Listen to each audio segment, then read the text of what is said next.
Murder के order से Hamas बुरी तरह घबरा गया क्योंकि इजराइल की खुफिया एजेंसी मोसाद अब तुर्की और कतर में ऑपरेशन के लिए मुस्तैद है, तैयार है।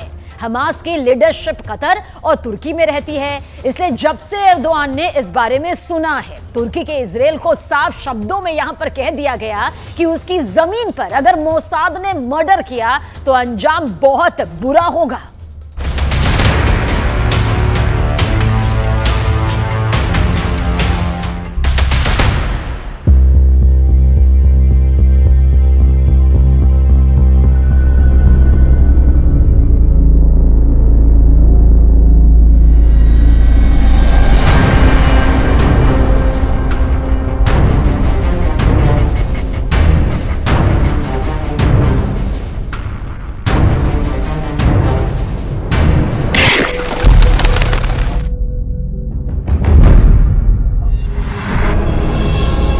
मोसाद पहुंच गया है।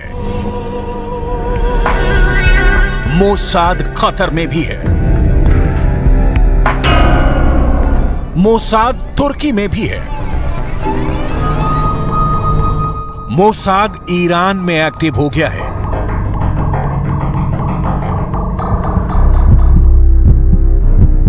मोसाद सीरिया पर नजरें गड़ाए हुए है। मोसाद लेबनान में भी चौकन्ना हो गया है।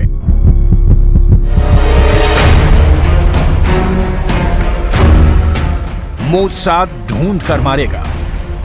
मोसाद गलियों में तलाशेगा। मोसाद पार्क में, होटल में, रेस्टोरेंट में जहां देखेगा मोसाद गोली चला देगा।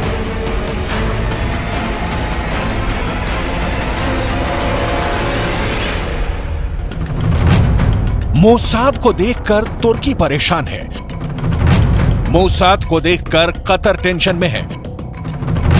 मोसाद को देखकर सीरिया बेचैन है। मोसाद को देखकर ईरान हक्का बक्का है। मोसाद को देखकर लेबनान के भी होश उड़ गए हैं।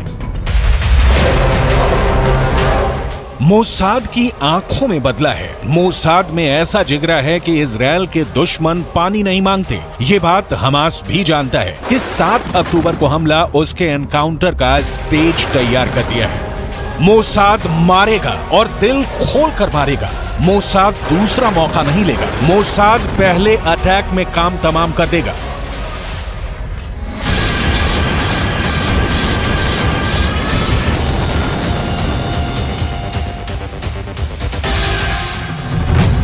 मोसाद का टारगेट नंबर 1 इस्माइल हानिया। मोसाद का टारगेट नंबर 2 खालिद मेशाल। मोसाद का टारगेट नंबर 3 सालेह अल अरूरी। ये तीनों हमास के वो लीडर हैं जो गाजा से बाहर रहते हैं।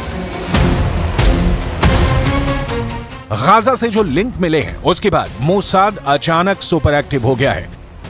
नेतन्याहू के ऑर्डर पर मुद्दा अब सिर्फ ऑपरेशन है और नेतन्याहू ने तो साफ साफ कह ही दिया है कि दुनिया का कोई कोना हो, चाहे वो गाजा हो या फिर कोई और, हमास का अंत फाइनल है और ये होकर रहेगा।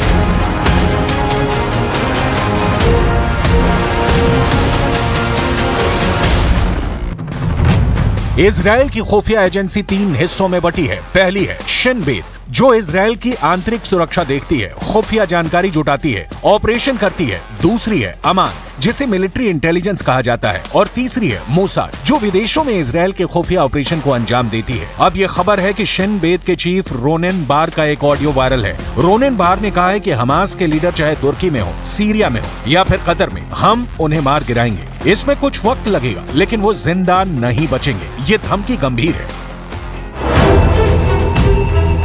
हमास समझ गया है कि अब मोसाद उसके लीडर्स का काम तमाम कर देगा, फिर चाहे वो कतर में छुपे हों, ईरान में छुपे हों, लेबनान या फिर सीरिया से लेकर तुर्की में जाकर छुप जाएं। Her gün bir başka yabancı düşmanı, ırkçı, ayrımcı, şu anda Gazze kasabı olan Netanyahu bir savaş suçlusu olmanın ötesinde Hamas का यही डर है जिसकी वजह से कतर और तुर्की की लीडरशिप भी घबरा गई है। कतर के अमीर शेख तमीम बिन हमाद अल थानी ने तुर्की के राष्ट्रपति को अपने देश बुलाकर मुलाकात की है। दोनों देश बहुत ज्यादा परेशान हैं। उनको मालूम है कि मोसाद एक बार किसी की सुपारी लेता है तो उसे खत्म करके ही दम लेता है। नमशीख במלחמה עד שנשיג את כל מטרותיה. ואי אפשר להשיג מטרות אלה ללא המשך התמרון הקרקעי. התמרון הקרקעי היה הכרחי כדי להביא את התוצאות עד עכשיו, והוא הכרחי כדי להביא את התוצאות בהמשך. अब मोसाद ने हमास के टॉप लीडर्स को खत्म करने का फैसला किया है और उसके टारगेट पर हमास के 3 लीडर हैं जो गाजा या वेस्ट बैंक पे नहीं बल्कि दूसरे देशों में रहते हैं। पहला नाम इस्माइल हानिया, उम्र 61 वर्ष, पद हमास का अध्यक्ष और हमास के पॉलिटिकल ब्यूरो का चीफ। इस्माइल हानिया का ठिकाना कभी कतर की राजधानी दोहा होती है तो कभी तुर्की का शहर इस्तांबुल। दूसरा नाम खालिद मेशाल, उम्र 58 वर्ष, हमास के पूर्व चीफ। ये भी हानिया की तरह खालिद मेशाल का भी तुर्की और कतर के बीच आना जाना रहता है। तीसरा बड़ा नाम सालेह अल अरूरी, उम्र 57 वर्ष, डिप्टी हमास के पॉलिटिकल ब्यूरो का उप प्रमुख। अरूरी का ठिकाना है लेबनान की राजधानी बेरूत और अरूरी के पास वेस्ट बैंक की जिम्मेदारी है। नेतन्याहू ने अपनी खुफिया एजेंसियों को ऑर्डर दे दिया है कि वो गाजा के बाहर हमास के लीडर्स को खत्म करने का ऑपरेशन शुरू कर दें। ऐसी रिपोर्ट अमेरिका की मीडिया में आ चुकी है। इसमें कतर से लेकर तुर्की हर ठिकानों पर हमास के लीडर्स को मारने का प्लान है। הפעלנו מאמץ חובק עולם, המוסד, צוות המשא ומתן, השב"כ, צה"ל, וקיימתי קשר ישיר ויומיומי עם הבית הלבן. כל המאמץ הזה נשא פרי.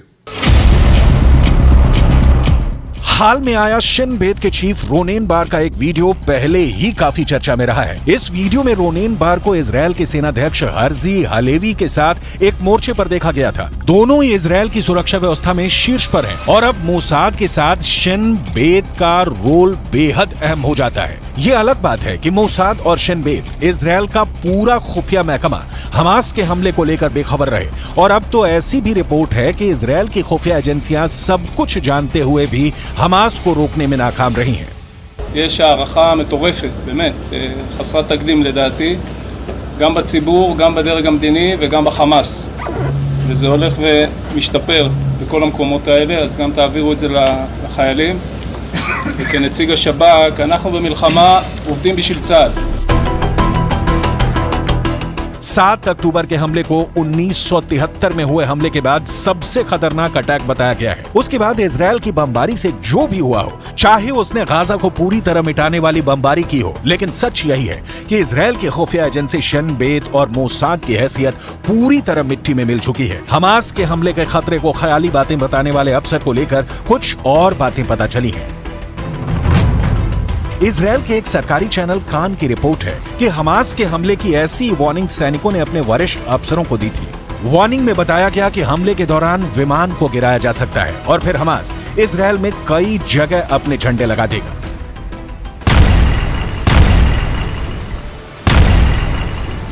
मोसाद और शिन बेत के टॉप के अफसरों ने अगर ऐसी रिपोर्ट खारिज की तो सवाल उठना लाजमी है। इंटेलिजेंस रिपोर्ट खारिज के कई मतलब निकाले जा सकते हैं। कई सवाल खड़े होते हैं जिसका जवाब मोसाद और शिन बेत को ही देना होगा। क्या मोसाद का वो बड़ा अधिकारी हमास से मिल गया था? क्या मोसाद के अंदर हमास की एंट्री हो चुकी है? क्या मोसाद के अंदर हमास का स्लीपर सेल बन चुका है जिसमें बड़े बड़े अधिकारी हमास के लिए डबल एजेंट बन गए हैं?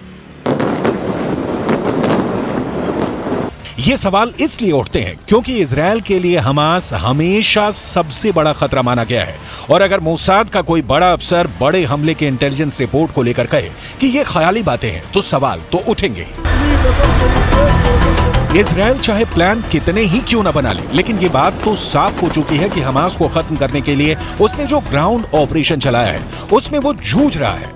इसमें कोई शक नहीं, गाजा में उसके लिए सबसे बड़ी चुनौती हमास के लीडर याह्या सिनवार को खोजकर उसे मार डालना है। लेकिन अब तक इजरायल इसमें नाकाम रहा है। अब तक इजरायल ने हमास से जो बदला लिया है उसमें गाजा में हुई बमबारी में 15,000 से ज्यादा लोग मारे जा चुके हैं। इसमें 6,500 से ज्यादा बच्चे शामिल हैं और यही वजह है कि इजरायल की खुफिया एजेंसियों पर अब रिजल्ट देने का दबाव लगातार बन रहा है। ईरान तो बार बार कह रहा है कि इजरायल की हुकूमत फिरौन की तरह है। नेतन्याहू को बहुत जल्दी बड़े फैसले लेने होंगे। और इसमें मोसाद में उठापटक भी शामिल रहेगी। 7 अक्टूबर को जो डेंट मोसाद की इमेज को लगा है उसकी भरपाई करना मुश्किल है, लेकिन अगर इजरायल के इंटेलिजेंस नेटवर्क में हमास की एंट्री हो चुकी है तो समझ लीजिए कि नेतन्याहू को फिर बहुत बड़े हमले का सामना करना पड़ सकता है, क्योंकि 7 अक्टूबर को हुआ हमला तो फिर शुरुआत कहा जाएगा। इजरायल की सबसे बड़ी ताकत, उसका इंटेलिजेंस नेटवर्क पूरी तरह खत्म माना जाएगा और इसी से जुड़ी है इजरायल की पूरी सिक्योरिटी, जिसमें घुसपैठ का मतलब नेतन्याहू से बेहतर कौन जानता है। इस वक्त पूरी दुनिया का फोकस गाजा पर है, इजरायल पर है, हमास के अगले कदम पर है और साथ में नेतन्याहू के फैसलों पर है। इस युद्ध में अगले कुछ दिन बहुत अहम होने जा रहे हैं।